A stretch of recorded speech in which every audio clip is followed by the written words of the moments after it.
Bernard, place maintenant à la troisième étape entre Rospordin et Brandivy. Qu'est-ce qu'on attend de cette troisième étape? Comme d'habitude, beaucoup de castagnes, on l'a vu sur les premiers jours, le deuxième jour où tout le monde veut aller gagner. On a eu de très belles étapes. Maintenant, les jeunes ils veulent aussi faire la course. Il y a 170 km, il y en a beaucoup qui ne sont pas habitués à ce genre de course. Donc ça risque de faire mal aux jambes encore une journée. Encore un tracé accidenté. Où est-ce que peut se faire la course? Elle peut se faire depuis le premier kilomètre. Il suffit qu'il y ait du vent, il suffit que les coureurs aient envie. En plus, il faut savoir qu'au classement général, quand on regarde le classement général, il y a une dizaine de coureurs qui sont devant et puis après, il y a les autres. Et les autres qui se retrouvent avec 10 minutes ou 15 minutes ou même presque 20 minutes de retard, qu'est-ce qu'ils ont envie? De gagner des étapes.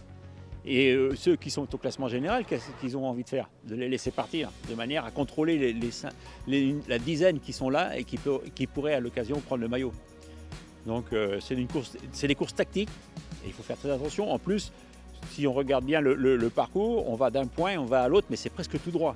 Donc si les conditions avec le vent sont bonnes, bon, ça peut jouer.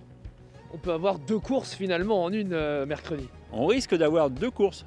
La course des leaders parce qu'ils ne voudront pas se lâcher. Et puis ceux qui sont loin et qui voudront à tout prix aller chercher une belle victoire. Et peut-être dans les 10 qui va essayer de se faufiler dans ce petit groupe qui sera devant, en disant si personne ne me voit, peut-être que je vais aller chercher la victoire finale. Donc une étape plus pour baroudeur, puncher? Baroudeur, puncher, je pense.